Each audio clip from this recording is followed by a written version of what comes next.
இன்றைக்கு நீங்கள் கையில் வாங்கி இருக்கிற புத்தகம் மட்டும்தான் என்றைக்கும் அழியாத சொத்து. காலத்தையே வெல்லக்கூடிய ஒரு ஆயுதம் இருக்கிறது என்றால் அது புத்தகத்தை தவிர வேற எதுவுமே கிடையாது. மனிதன் நல்லது கெட்டதை, நன்மை தீமை வைத்து பார்ப்பதில்லை. தனக்கு பிடித்திருக்கிறதா பிடிக்கலையா என்பதை வைத்துத்தான் பார்க்கிறான். திடீர்னு காலம் ஒரு காற்றாக மாறி நம்மை ஒரு மிகப்பெரிய உயரத்துக்கு கொண்டு போய் வைக்கும் இல்லையா? செருப்பில் ஏறி பார்த்து காலுக்கு பொருந்தாததால் இறங்கி செல்லுகிறது எறும்பு. இன்னும் பாதி பொருள் இப்போதைக்கு தேவைப்படாதது, இன்னும் மீதி பொருள் எப்போதைக்கும் தேவைப்படாது. நமக்கு எது தேவையோ அதுக்கு முக்கியத்துவம் கொடுப்பதில்லை, எது தேவையில்லையோ அதற்கு முக்கியத்துவம் கொடுக்கிறேன். ஹேண்ட் ரைட்டிங் அழகா இருந்தா தான் தலையெழுத்து அழகா இருக்கும். கருப்பை புற்றுநோய் குறித்த சந்தேகங்களுக்கான தங்கம் ஹோப்பை இலவசமாய் அணுகுங்கள். இப்படிப்பட்ட மனிதர்களின் வாழ்க்கை எல்லாம் எப்படி நமக்கு தெரிந்தது? அவரே வந்து சொல்லுவாரா, நான் இப்படி எல்லாம் வாழ்ந்தேன், நீங்கள் இப்படி வாழுங்கன்னு. அப்ப அது ஒரு இலக்கியமாக, அது ஒரு புத்தகமாக, அது ஒரு கட்டுரையாக நமக்கு கிடைத்ததால் தானே இப்படியும் ஒரு மனிதன் வாழ்ந்திருக்கிறார், நாமும் அது போல வாழ முயற்சியாவது செய்ய வேண்டும் என்கின்ற எண்ணம் நமக்குள் வந்திருக்கிறது என்றால் வள்ளலார் போன்ற மிகச்சிறந்த மனிதர்களுடைய வாழ்க்கை வரலாறு நமக்கு புத்தகமாக இதே புத்தக கண்காட்சியில் கிடக்கிறது. நீங்க எத்தனை பேர் புக்கு வாங்கினீங்க? இன்னைக்கு 4வது திருவிழா. எத்தனை பேர் புக்கு வாங்கியிருக்கிறீங்க? உண்மையிலே புத்தகம் வாங்கினவங்களுக்கு ஒரு பெரிய கைத்தட்டல் கொடுங்க. நீங்க எவ்வளோ சொத்து வாங்கியிருக்கீங்கன்னு எனக்கு தெரியாது, நீங்க எவ்வளோ தங்க நகை வாங்கியிருக்கீங்கன்னு எனக்கு தெரியாது, எத்தனை வீடு வாசல் வாங்கியிருக்கீங்கன்னு எனக்கு தெரியாது. ஆனால் இன்றைக்கு நீங்கள் கையில் வாங்கியிருக்கிற புத்தகம் மட்டும்தான் என்றைக்கும் அழியாத சொத்து என்பதை நீங்கள் மறந்துவிடக்கூடாது. ஏன்னா இந்த வீடு ஒரு நாள் கைமாறி போகலாம், இந்த நிலம் ஒரு நாள் காணாமல் போகலாம். ஆனால் காலத்தை கடந்து காலத்தின் தோள்களில் அமர்ந்து கொண்டு காலத்தையே வெல்லக்கூடிய ஒரு ஆயுதம் இருக்கிறது என்றால் அது புத்தகத்தை தவிர வேற எதுவுமே கிடையாது. அதனால் நீங்கள் இன்றைக்கு புத்தகத்தை கையில் வாங்கி இருக்கிறீர்கள் என்றால் காலத்தை உங்கள் கைகளில் வாங்கி இருக்கிறீர்கள் என்று அர்த்தம். அதனால புத்தகம் வாங்காதவர்கள் கண்டிப்பா அங்க உள்ள போய் ஒரு ரவுண்ட் அப்படியே வந்து உங்களுக்கு பிடித்த புத்தகத்தை நீங்களே தேர்வு செய்யுங்க. நம்ம வாழ்க்கையைத்தான் நம்ம பிடிச்ச மாதிரி தேர்வு செய்ய முடியல, புத்தகத்தையாவது நமக்கு பிடிச்ச மாதிரி தேர்வு செஞ்சுக்கலாம் இல்லையா? எனக்கு இந்த எழுத்தாளர் ரொம்ப பிடிக்கும், எனக்கு இந்த கவிஞர் ரொம்ப பிடிக்கும், எனக்கு இவருடைய கவிதை ரொம்ப பிடிக்கும், இவருடைய சிறுகதை ரொம்ப பிடிக்கும் சொல்லுவதற்காவது நமக்கு ஒரு வாய்ப்பு கிடைச்சிருக்குல்ல. அதனால் இந்த வாய்ப்பை நீங்கள் தவற விடாமல் பயன்படுத்தி கொள்ள வேண்டும். ஏன்னா ஒரு சின்ன கவிதை, ஒரு சின்ன சம்பவம், ஒரு சின்ன கட்டுரை, ஒரு சின்ன வார்த்தை கூட நமக்கு ஒரு மிகப்பெரிய தரிசனத்தை தரக்கூடிய ஒரு ஆச்சரியமாக மாறக்கூடும். ஏன்னா நம்ம மனிதர்கள் என்ன சொல்வோம்? நல்லது கெட்டது தெரிஞ்சு நடந்துக்கணும், இது நல்லது இது கெட்டது அப்படின்னு நம்ம சொல்லுவோம்ல. அது உண்மையிலே என்ன தெரியுமா? நீங்க மனசாட்சியை தொட்டு சொல்லுங்க. நல்லதுங்கிறது என்ன தெரியுமா? உங்களுக்கு பிடிச்சது. கெட்டதுன்னு என்ன தெரியுமா? உங்களுக்கு பிடிக்காது. உங்களுக்கு ரொம்ப ஒருத்தரை பிடிச்சிருந்ததுன்னு வைங்க, அவர் நல்லவர். நாளைக்கே அவர் உங்களுக்கு பிடிக்கலன்னு வைங்க, அவன் கிடக்கான் லூசு பைய. நேற்று வரைக்கும் அவரை பிடிச்சிருந்தது அதனால அவர் நல்லவர், இன்னைக்கு பிடிக்கல அதனால கெட்டவர். மனிதன் நல்லது கெட்டதை, நன்மை தீமை வைத்து பார்ப்பதில்லை. தனக்கு பிடித்திருக்கிறதா பிடிக்கலையா என்பதை வைத்துத்தான் பார்க்கிறான். இதுவே மனிதனுடைய ஒரு சிறுமைதான். ஒரு கடல் இருந்திருக்கு, ஒரு கடல்ல ஒரு இளம் பெண் கொஞ்ச நேரம் போய் கால் நனைச்சிருக்கிறா. திடீர்னு பார்த்தா ஒரு கொலுசை காணும். தேடி தேடி பார்த்தா அது எள்ளோ கொண்டு போயிடுச்சு. உடனே இந்த கடற்கரையில் எழுதுறா, இந்த கடல் ஒரு திருடன் அப்படின்னு எழுதி வச்சுட்டு போயிட்டான். அந்த கடல் அதை அழிச்சிருச்சு. கொஞ்ச நேரம் கழிச்சு ஒரு மீனவன் அன்னைக்கு நிறைய மீன்களோட கடற்கரைக்கு வர்றான். இந்த கடல் ஒரு வள்ளல் அப்படின்னு எழுதி வச்சுட்டு போறான். அதையும் கடல் அழித்து விட்டு போனது. சிறிது நேரம் கழித்து ஒரு சின்ன குழந்தை ரொம்ப நேரம் அங்கே விளையாடிட்டு இந்த கடல் ஒரு தோழன் அப்படின்னு எழுதி வைத்து விட்டு போனது. அதையும் கடல் அழித்து விட்டு போனது. ஒரு துறவி வந்து பார்த்தார், எதையும் தனக்குள் ஏற்றுக்கொள்ளாமல் அந்தந்த கருத்தை அப்படியே அழித்து விட்டு செல்லுகிற இந்த கடல் தான் உண்மையான துறவி என்று அவர் எழுதி வைத்து விட்டு போனார். அதையும் கடல் அழித்து விட்டு போனார். இப்ப கடலூரில் வாழுகிற மக்கள் எந்த ஒரு சலனமும் இல்லாமல் இந்த வாழ்க்கை நமக்கு என்ன தந்திருக்கிறதோ அதை உள்வாங்கிக் கொண்டு அடுத்த கட்டத்திற்கான பயணத்தை நல்ல வழியில் செல்வதற்கு நாம கற்றுக்கொள்ள வேண்டும். எவ்வளவு அழகழகான கவிதைகள் நமக்கு கிடைத்திருக்கிறது. லிங்குசாமின்னு ஒரு டைரக்டர் இருக்கிறார், ஒரு இயக்குனர் இருக்கிறார்ல, ரன் படம்லாம் எடுத்தவர். நல்லா இருக்கும் அவருடைய படம், வேட்டை படம்லாம் நல்லா இருக்கும். சமீபத்தில் அவருடைய ஒரு கவிதை பற்றி அவரே சொன்ன ஒரு பேட்டி நான் பார்த்தேன். பர்வீன் மேடத்துக்கு அந்த பேட்டி சொல்லியிருந்தார். என்ன கவிதைனா, திடீர்னு அவருக்கு தோணுச்சான் ஒரு குட்டி கவிதை. குழந்தை செய்தது என்னவோ கப்பல் தான், குழந்தை செய்தது என்னவோ கப்பல் தான், விமானமாக மாற்றியது காற்று. புரியுதா? அந்த குழந்தை கப்பல் செஞ்சு விளையாடிக்கிட்டு இருக்கு. வேகமாக ஒரு காத்தடிச்சு அந்த கப்பல் என்ன ஆயிடுச்சு, பறந்துருச்சு. அது விமானமாக மாறிவிட்டது. இது ஒரு குழந்தையின் செயலுக்காக எழுதப்பட்ட கவிதை நீங்கள் நினைக்கிறீங்களா? குழந்தை செய்தது என்னவோ கப்பல் தான், விமானமாக மாற்றியது காற்று. நாம் ஏதோ ஒரு மூலையில் நமக்கு கிடைத்த ஒரு வாய்ப்பை பயன்படுத்திக்கிட்டு நம்ம வாழ்ந்துட்டு இருப்போம். திடீர்னு காலம் ஒரு காற்றாக மாறி நம்மை ஒரு மிகப்பெரிய உயரத்துக்கு கொண்டு போய் வைக்கும் இல்லையா? அந்த தருணத்தை இந்த குழந்தையின் வாயிலாக அவர் கவிதைப்படுத்தி இருக்கிறார். இன்னொரு கவிதை எனக்கு ரொம்ப பிடிச்சிருந்தது. அவர் ஷூட்டிங் இடைவெளியில் உட்கார்ந்துட்டு இருக்கிறார். அவர் கழட்டி போட்ட செருப்பு மேலே ஒரு எறும்பு ஏறி இறங்கி போயிருக்கு. இப்போ இதை நம்ம பார்த்தா என்ன செய்வோம்? நம்ம செருப்பு மேலே ஒரு எறும்பு ஏறி இறங்கி போச்சுன்னா அப்படின்னு எடுத்து எறும்பை தட்டி விட்டு செருப்பை நம்ம பக்கத்தில் வைப்போம். இதுதானங்க உலக வழக்கம். ஆனால் அந்த கவிஞர் என்ன எழுதுகிறார்? லிங்குசாமி என்கின்ற இயக்குனருக்குள் இருக்கக்கூடிய கவிஞன் எழுதுகிறார், செருப்பில் ஏறி பார்த்து காலுக்கு பொருந்தாததால் இறங்கி செல்லுகிறது எறும்பு. எப்படி யோசிச்சிருக்காரு? அது ஏறி போட்டு பார்த்துருக்கு, இது நமக்கு சரியில்லை, இது நமக்கு சேரலைன்னு இறங்கி போயிடுச்சான். எப்படி யோசிக்கிறாங்க பாருங்க. ஒரு சின்னஞ்சிறிய உயிரினத்துக்குள் இவ்வளவு பெரிய சிந்தனையை ஏற்றி வைக்கிற ஒரு கவித்துவமான மனது இருந்தால் போதும், எத்தனை தோல்விகளையும் கடந்து வெற்றியை நோக்கி நம்மால் பயணிக்க முடியும் என்பதை ஒவ்வொரு கவிதையும் நமக்கு கற்றுக் கொடுத்து கொண்டே இருக்கிறது. இதே எறும்பை வச்சு முத்துலிங்கம் என்கின்ற கனடாவில் இருக்கக்கூடிய எனக்கு ரொம்ப ரொம்ப பிடித்த எழுத்தாளர் ஒன்று எழுதியிருப்பார். அவர் கதையில் ஒருத்தன் கனடா நாட்டுக்கு வீசா வாங்கிறதுக்காக, அகதி வீசா வாங்கிறதுக்காக அந்த விசாரணை ஆபீசருக்கு முன்னாடி கதறிக்கிட்டு இருப்பான். ஏன்னா அகதிகளுக்கு ஆதரவு கொடுக்குற ஒரு நல்ல நாடு என்றால் அது கனடா தான். இன்னைக்கு நம்முடைய தமிழர்கள் அதிக அளவில் சுதந்திரமாக கௌரவத்தோடு வாழுகிறார்கள் என்றால் அது கனடா தேசத்தில் தான். நிறைய இலங்கை தமிழர்களுக்கு வாழ்க்கை கொடுத்த ஊர்னா அது கனடா தான். அங்கே ஒரு இடத்துல 3 லட்சம் தமிழர்கள் இருக்கிறார்கள். அவங்க அந்த கனடா பிரதமர்கிட்ட இந்த இடத்துக்கு வன்னி வீதின்னு நாங்கள் பேர் வச்சுக்கலாமான்னு கேட்டிருக்கிறாங்க. தாராளமாக வச்சுக்கோங்க அப்படின்ட்டாங்க. ஈழத்தில் தாங்கள் இழந்த அந்த ஊரை கனடாவில் கைப்பற்றி வன்னி வீதி என்று நம் தமிழர்கள் அங்கே வாழ்ந்து கொண்டிருக்கிறார்கள் என்றால் அப்படி ஒரு வாய்ப்பை அந்த நாடு தந்திருக்கிறது.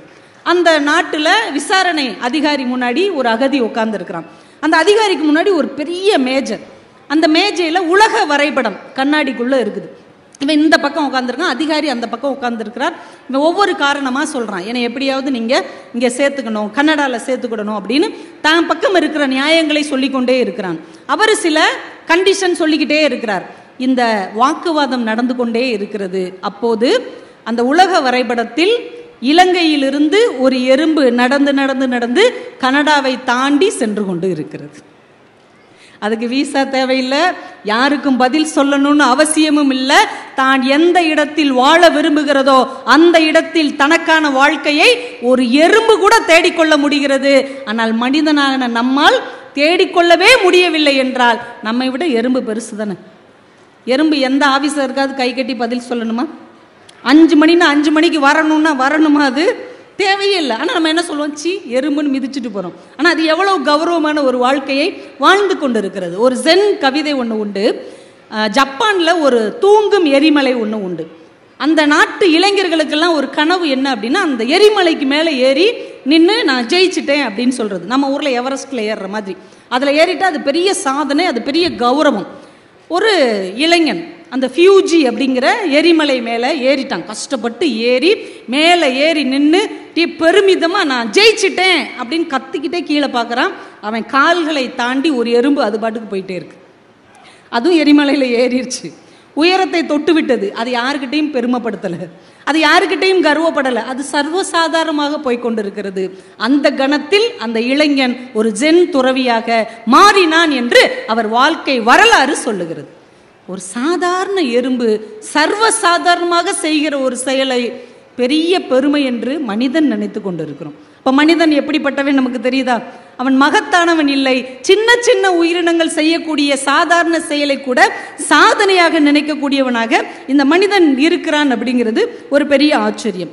இன்னொன்று, இந்த இலக்கியம் நமக்கு என்ன கற்றுத்தருகிறது அப்படின்னு நம்ம யோசிச்சோம்னா, நிறைய நேரங்களில் நம்மளுடைய குணம் எப்படி இருக்குது தெரியுமா? எது நமக்கு தேவையோ அதுக்கு முக்கியத்துவம் தர்றதில்லை. இதனால் ஞாபகம் வச்சுக்கோங்க.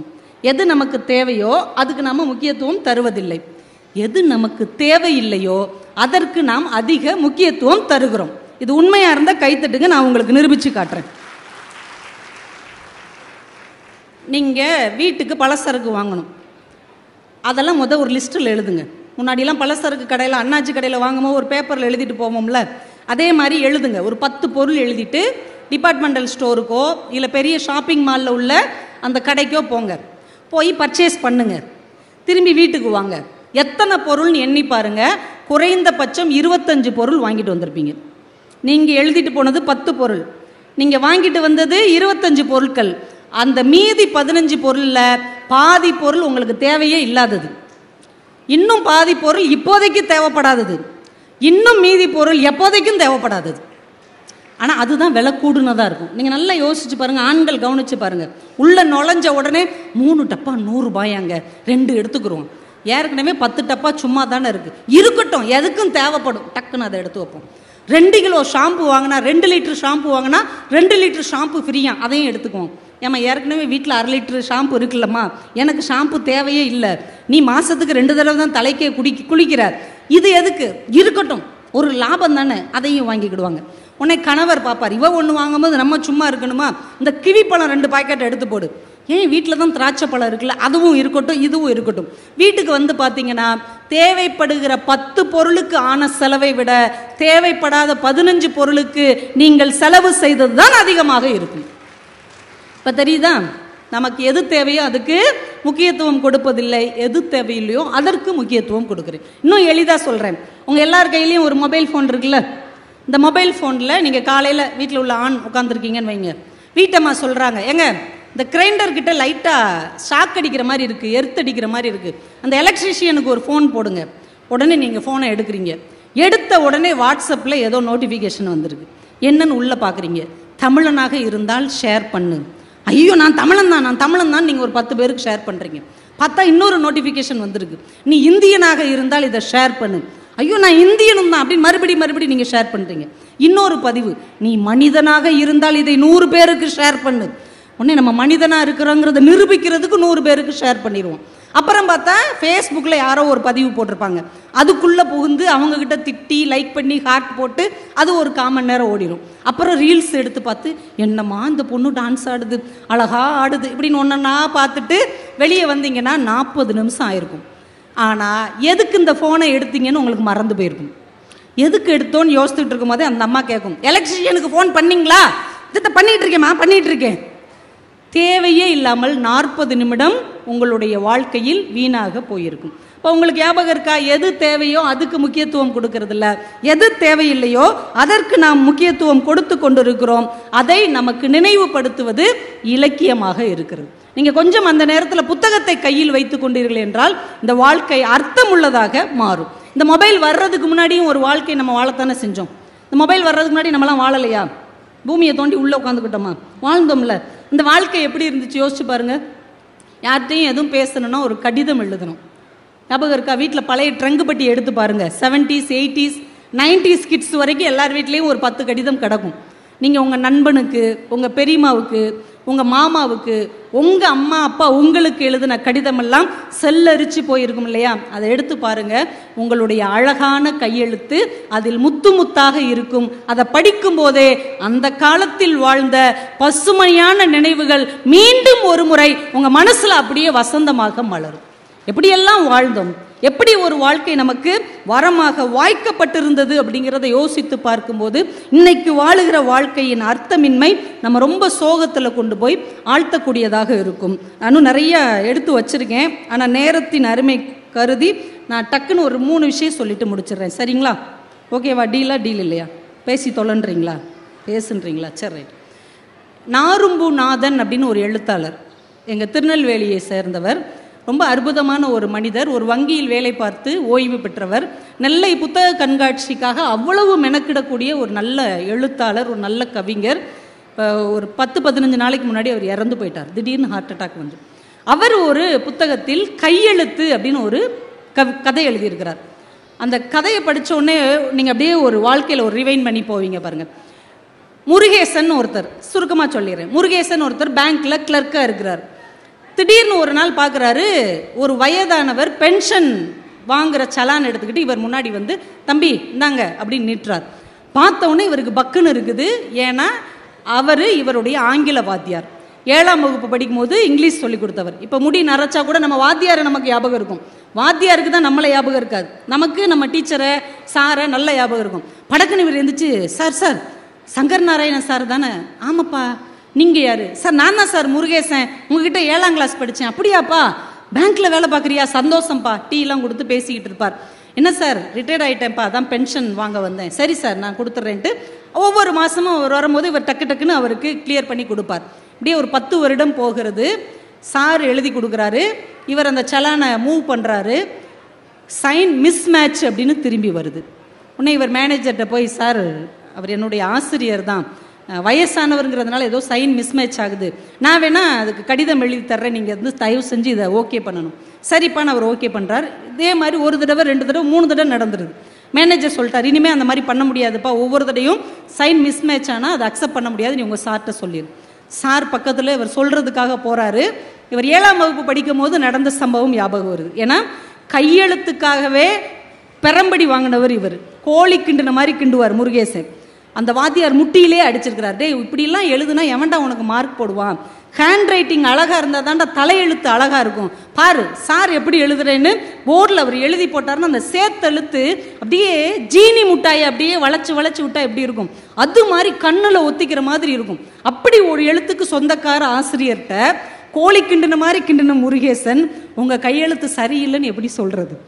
தயங்கி தயங்கி, சார் நீங்கள் ஏடிஎம்லேயே எடுத்துக்கலாமே சார், இல்லைன்னா உங்கள் பையன்கிட்ட கூட சொல்லி ஏடிஎம்மில் எடுக்க சொல்லலாம். இல்லைப்பா, எனக்கு வர்ற பணத்தை நான் தானே வந்து வாங்கணும். சார் சொல்லுப்பா, என்ன சைன் கொஞ்சம் என்ன என்ன சைன் அந்த எண்ணு சரியாக வரல. எண்ணு சரியாக வரலையா? எனக்கு சரியாக வரலையா? இல்லை நீங்கள் கையெழுத்தில் சரியாக வரல. திரும்ப ஒரு பேப்பர் எடுத்து போட்டு போட்டு போட்டு பார்க்காரு, அந்த எண்ணு வரவே மாட்டேங்குது. இப்போ மேனேஜரும் இவரும் கலந்து பேசி அவரை கூப்பிட்டு, சார் தப்பாக நினச்சிக்காதீங்க, நீங்கள் பேசாமல் கை நாட்டு வச்சிட்றீங்களா? கை நாட்டு வச்சுட்டா பிரச்சனை இல்லை.